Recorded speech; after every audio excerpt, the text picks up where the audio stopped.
வெற்றிவேல் முருகனுக்கு அரோஹரா. இன்றைய வீடியோ பதிவாக நம்ம நேற்றைய வீடியோ பதிவுடைய தொடர்ச்சி தான் பார்க்க போகிறோங்க. அதாவது முருகப்பெருமானுக்கு எப்படி 6 படை வீடுகள் உண்டோ அதே போல் முருகனின் திருவருளை முழுமையாக பெற்ற சித்தர் என்று சொல்லக்கூடிய சத்ரு சம்ஹாரமூர்த்தி சுவாமிகளுக்கும் 6 படை வீடு உண்டுங்க.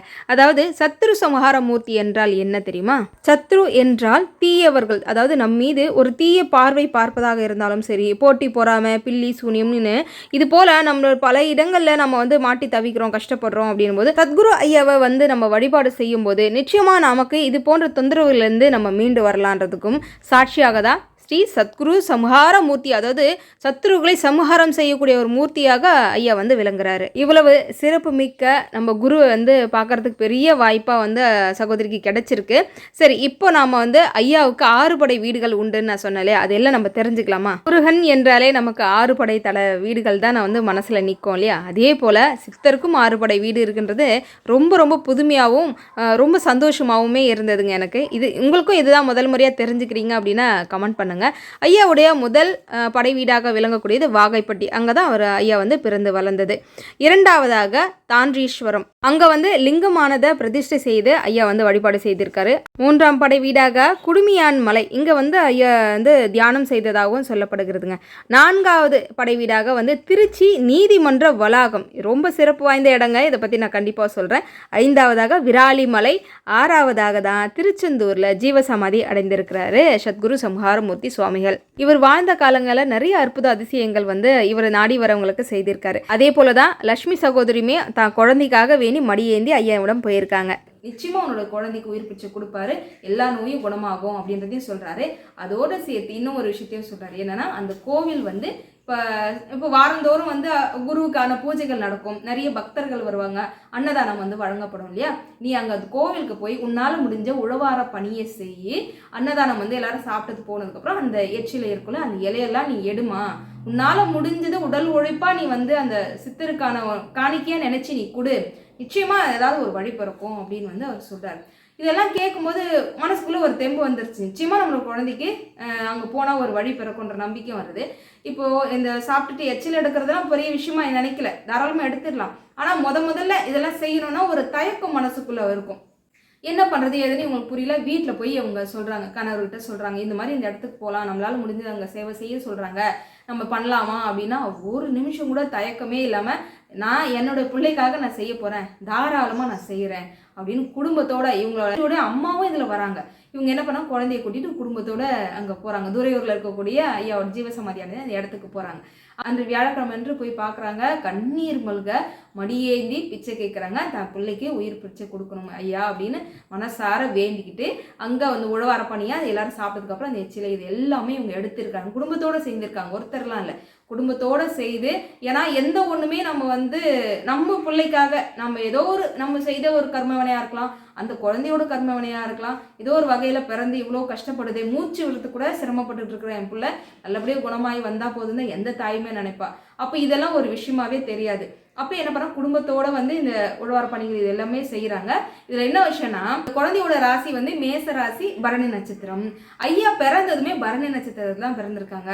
அப்போ மாதந்தோறும் வரக்கூடிய பரணி நட்சத்திரத்தன்று ஐயாவுக்கு அபிஷேகம் நடக்கிறது, ஆராதனைகள் இது எல்லாமே சிறப்பாக நடக்கும். அப்போ என்ன பண்ணுறாங்க, சகோதரி ஒரு வேண்டுதல் வைக்கிறாங்க, ஐயா என் குழந்தைக்கு நல்லபடியாக குணமாகி வந்துடணும், மாதந்தோறும் வரக்கூடிய பரணி நட்சத்திரத்தன்று நான் என்னால் முடிஞ்ச காணிக்க ஒரு 500 ரூபாய் இந்த உண்டியலில் போட்டிருந்த பூஜைக்காக நான் கொடுத்துட்றேன் அப்படின்னு இவங்க அந்த வேண்டுதலும் வேண்டிக்கிறாங்க. எப்படி இருந்தாலும் மாதந்தோறும் இவங்க ஒரு 500 ரூபாய் அந்த கோயிலுக்கு போய் இவங்க கொடுக்கறது இவங்களுடைய வழக்கமாக வச்சுருக்காங்க. கிட்டத்தட்ட ஒரு 6 மாத காலங்கள் தொடர்ந்து இவங்க போய்கிட்டு இருக்காங்க. போய் ஐயாவை பார்த்துட்டு வராங்க. மன உளைச்சல் கஷ்டம் எவ்வளவோ இருந்தாலும், ஆனால் உண்மையாக ஒன்று சொல்கிறேங்க, நானும் உணர்ந்த விஷயம் என்ன தெரியுமா, எவ்வளோ மனவலி கஷ்டத்தோடு இருக்கீங்க அப்படின்னாலும் சித்தரை நாடி போங்களேன், சித்தர் கோவிலுக்கு போங்க, குருமார்களுக்கு போங்க. இப்போ நம்ம இந்த சேனல் பார்த்திங்கன்னா பாபாவுடைய சேனல்னு பேர் வச்சாலும் சரி, நான் எல்லா தெய்வத்தை பற்றியும் நான் பேசுவேன், எல்லா தெய்வமே எனக்கு பிடிக்கும், எல்லா தெய்வத்தை பற்றியும் நான் பேசுவேன். அதே போல தான் எல்லா சித்தமார்களை பற்றியும் பேசணும் அப்படின்ற ஆசை இருக்குது எனக்கு. ஏன்னா நமக்காக நமக்கு வழிகாட்டவே பிறந்தவர்கள் அப்படின்னு கூட சொல்லலாம். மகான்கள், சித்தர்கள் இவங்க எல்லாருமே நமக்காக அவங்களுடைய வாழ்க்கையை நமக்காக தியாகம் பண்ணியிருக்காங்கன்னு சொல்லலாம். நீங்கள் சத்குரு சம்ஹார ஐயாவை பற்றி வாழ்ந்த காலங்களில் அவர் நிகழ்த்தி அற்புதங்கள்லாம் கேட்டிங்க அப்படின்னா அவ்வளோ அசந்து போவீங்க. எப்படி கனகம்பட்டி ஐயா வந்து தினம் தினம் நித்தம் நமக்கு வந்து அற்புத அதிசயங்கள் நிகழ்த்திட்டு இருக்காரோ, அவங்களுக்குன்னு ஒரு குருமார்கள் இருப்பாங்க. அவங்கள கெட்டியாக பிடிச்சிக்கோங்க. நம்ம நேரடியாக சிவனிடம் போகிறதுக்கும் முருகப்பெருமானிடம் போகிறதுக்கும் அருள் கொடுப்பாங்க, இல்லைன்னு சொல்லலை. நீங்கள் குருவோட துணையோட இப்போ ஒரு குரு இருக்காருன்னா அவர் கையை பிடிச்சிட்டு போங்களேன், வாங்க வாங்க வாங்க என்னங்க அப்படின்னு உண்மையாகவே கேட்பாங்க. அதை தானே எல்லாருமே சொல்கிறாங்க. அப்போது ஒரு குருவோட துணையோடு போகும்போது தான் குருவர்களோடு சேர்ந்து நமக்கு திருவருள் கிடைக்கும் அப்படின்னு சொல்கிறாங்க. இப்போ இவர் சத்குரு சம்ஹாரையா வந்து முழுக்க முருகனோட அடியாராகவே இருந்து முருகனோட அருளை வந்து முழுமையாக பெற்ற ஒரு சித்தர் அப்படின்னு கூட சொல்லலாம்.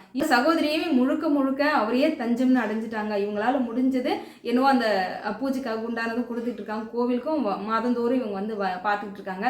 இதே போல் ஒரு 6 மாத காலங்கள் போகுது. ஹாஸ்பிட்டலில் போய் செக் பண்ணி பார்க்குறாங்க. டாக்டர் என்ன சொல்கிறாருன்னா, அந்த இதயத்தில் இருக்கக்கூடிய அந்த ஓட்டை வந்து கொஞ்சம் பரவாயில்ல, கொஞ்சம் அடைஞ்ச மாதிரி தான் இருக்குது. அந்த டியூப் வழியாக வந்து போகக்கூடிய அந்த ரத்த ஓட்டம் வந்து சீராக அமையலை. அந்த வீக்கம், அந்த அடைப்பு அப்படியே தாம்மா இருக்குது. நீங்கள் இப்போ அவர் சொன்னது என்ன, நீங்கள் இப்போ எந்த தெய்வத்தை நீங்கள் கையில் பிடிச்சிருக்கியோ அந்த தெய்வத்தை விட்டுறாத, அந்த தெய்வம் தான் உன் பிள்ளையோட உயிரை வந்து காப்பாற்ற போகுதுன்னு ஒரு மருத்துவர் வாயாலேருந்து சொல்கிறாங்க. அப்படின்னா எவ்வளோ பெரிய விஷயம் இல்லை. அவர் இந்த வார்த்தையை வந்து சொல்லி அனுப்புகிறார். அதை தொடர்ந்து சகோதரி எவ்வளோ பிரச்சனை எவ்வளோ கஷ்டமானாலும் மாதந்தோறுமே ஐயா வந்து போய் பார்த்துட்டு இருக்காங்க. இவங்க மாதந்தோறும் 500 ரூபாய் கொடுக்குறாங்கல்ல, இது வந்து ஒரு மாதம் வந்து எல்லாராலையும் கொடுக்க முடியும்னு சொல்ல முடியாது. இந்த மாதம் வந்து போகணுமே, நட்சத்திரம் வந்து பறக்குது, பூஜைகள் நடக்கும், போகணும், கையில் சுத்தமாக பணம் இல்லை அப்படின்னு ஐயாவை நினச்சோம் அப்படின்னா உடனே எங்கேருந்தா வரும்னு தெரியாதான் ஒரு 500 ரூபா வருமோ உடனே கொண்டு போய் பூஜைக்கு உண்டானது பணம் கொடுத்துட்டு வருவாங்க. அதையும் மீறி ஒரு சில மாதங்கள் வந்து பணமே இருக்காதான். அப்போது சத்குரு என்ன பண்ணுவாராம், நீ வரவே வேண்டாம், அதாவது ஏதாவது ஒரு தடங்கள் மூலிமா வீட்டு ஏதாவது ஒன்று ஆகி இவங்க போக முடியாத சூழ்நிலை ஆகுமா, அதாவது நீ கையில் பணம் இல்லைன்னு கஷ்டப்படாத, நீ அடுத்த மாதம் வா அப்படின்னு வந்து நிச்சயமாக அவர் வந்து உருவாக்குவார். அதை தான் அவங்க சகோதரி சொல்கிறாங்க. கிட்டத்தட்ட குழந்தைக்கு 3 வயசு ஆகும்போது இதயத்தில் இருக்கக்கூடிய அந்த பிரச்சனை எல்லாமே பரிபூர்ணமாக குணமாயிருக்கு. ஆனால் அந்த இதய தண்டில் இருக்கக்கூடிய அந்த பிரச்சனை மட்டும் தொடர்ந்து இருந்துக்கிட்டே இருக்குது. இவங்க தொடர்ந்து இப்போ வரைக்குமே அவங்க ஐயாவை பார்க்கறதுக்கு போய்கிட்டு இருக்காங்க. அதன் மூலிமா குழந்தைக்கு ஒரு 8 வயசு ஆகும்போது பரிபூர்ணமாக குணமாயிருச்சா. உண்மையாக எவ்வளோ பெரிய விஷயம் இல்லையா. உண்மையாக உயிர் பிச்சை போட்ட ஒரு கடவுள் அப்படின்னா அந்த சித்தர் தான் அந்த குழந்தைக்கு. அதாவது என்ன சொன்ன ஒருத்தர் வந்து சொன்னார்ல, உங்களுக்கான ஒரு சித்தர், உனக்கான ஒரு சித்தர் வந்து வருவார், அந்த சித்தர் தான் உன்னோட குழந்தைக்கு உயிர் பிச்சை போட போறாரு அப்படின்னு சொன்னாங்களே. இப்போ இந்த குழந்தையோட கர்மவினையா இருக்கலாம், இவங்களோட கர்மவினையா இருக்கலாம், இவ அனைத்துமே ஐயா தான் ஏற்றிட்டு இருக்காரு. ஐயா ஏற்றதன் மூலியமா தான் அந்த குழந்தைக்கு நல்வாழ்வு கிடைச்சிருக்கு. இவ்வளவு சிறப்பு வாய்ந்த அந்த சித்தரை பற்றி நம்ம தெரிஞ்சுக்கலாம். இன்னும் கொஞ்சம் நிறைய விஷயங்கள் எல்லாம் சொல்கிறேன், கேளுங்க. சுவாமிகளுடைய ஆலயம் என்பது அந்த 6 படை தலத்தையும் தாண்டி நிறைய அநேகமான இடங்கள்ல இருக்குது. சகோதரி போய் வழிபாடு செய்த இடம் வந்து பார்த்திங்கன்னா துறையூரில் அமைந்துள்ள இடம். அதை தாண்டி நிறைய கோர்ட் வாசல்களுக்கு பக்கத்தில் வந்து ஐயாவுக்கான ஒரு சன்னதி கோவில் வந்து இருக்கிறது நிறைய இடங்களில் நம்ம பார்க்கலாம். என்ன காரணம் அப்படின்னா, சத்ருவை சம்ஹாரம் செய்யக்கூடியவர் இல்லையா. சத்ரு என்றால் ஏதாவது ஒரு வகையில் ஒரு பகை, ஒரு பிரச்சனையின் பேரில் வந்து கோர்ட்டுக்கு நம்ம போகிறோம் அப்படின்னா நம்ம மேலே நியாயமாக வழக்குகள் இருந்தாலும் கூட ஏதோ ஒரு காரணங்களால் வயதாக வாங்கிட்டே இருக்கீங்க, வழக்கு சம்மந்தமான பிரச்சனைகளுக்கும் தீர்வும் வந்து சத்குரு சம்ஹாரமூர்த்தி சுவாமிகள் வந்து அங்கே வழங்கியிருக்காரு. அதனால தான் நிறைய அநேகமாக இந்த கோர்ட்டுக்கு பக்கத்துலலாம் ஐயாவோட கோவில்கள் இருக்கிறத நம்ம பார்க்க முடியுமா. அது கோர்ட்டு சம்மந்தமாக ரொம்ப பிரச்சனைகள் நீங்கள் வந்து மாட்டி தவிச்சிக்கிட்டு இருக்கீங்க அப்படின்னா சுவாமிகளை ஒரு முறை போய் பார்த்துட்டு வாங்க. நியாயம் உங்கள் பக்கம் இருக்குன்ற பட்சத்தில் நிச்சயமாக நீங்கள் தான் வந்து கோர்ட்டு வழக்கில் வந்து நீங்கள் தான் ஜெயிப்பீங்க. ஏன்னா எதற்காகவே எத்தனையோ பேர் வந்து ஐயாவை போய் பார்த்துட்டு வந்திருக்காங்க. லக்ஷ்மி சகோதரி தான் மகளுக்காக வேண்டி மடியேந்தி பிச்சை கேட்டிருக்காங்க, தான் குழந்தைக்கு உயிர் பிச்சை போடுங்க ஐயா அப்படின்னு. அதன் பேரில் ஐயாவும் வந்து அந்த குழந்தைக்கு பரிபூர்ண ஆரோக்கியமான ஒரு வாழ்க்கையை வந்து பிச்சையாக போட்டிருக்காங்க அப்படின்னு பெரிய விஷயமா இருக்குது. நம்ம சகோதரி மூலமா நமக்கும் இப்படி ஒரு வாய்ப்பு கிடைச்சிருக்கு பாருங்க ஐயாவை பற்றி தெரிஞ்சுக்க. நீங்கள் மனசார நினச்சி ஒரு முறை வழிபாடு செய்யுங்க. ஏதாவது ஒரு வகையில் வந்து உங்களுக்கான வழி பிறக்கும். ஏன்னா இதுக்கு வாழை காலங்களாக எவ்வளோ பேர் வழிபாடு செய்துட்டு இருக்காங்க இல்லையா. அதன் மூலமா உங்களுக்கும் அந்த நல்வாழ்வு வந்து கிடைக்கும். அற்புதமான ஐயா நம்ம சத்குரு சம்ஹாரமூர்த்தியை பற்றி தெரிஞ்சதில் ரொம்ப பாக்கியமாக நினைக்கிறேன். இந்த பதிவை நீங்கள் எல்லாருமே முழுமையாக பாருங்கள். இந்த பதிவுக்கு லைக் பண்ணி தெரிஞ்சவங்க எல்லாருக்கும் ஷேர் பண்ணுங்கள்.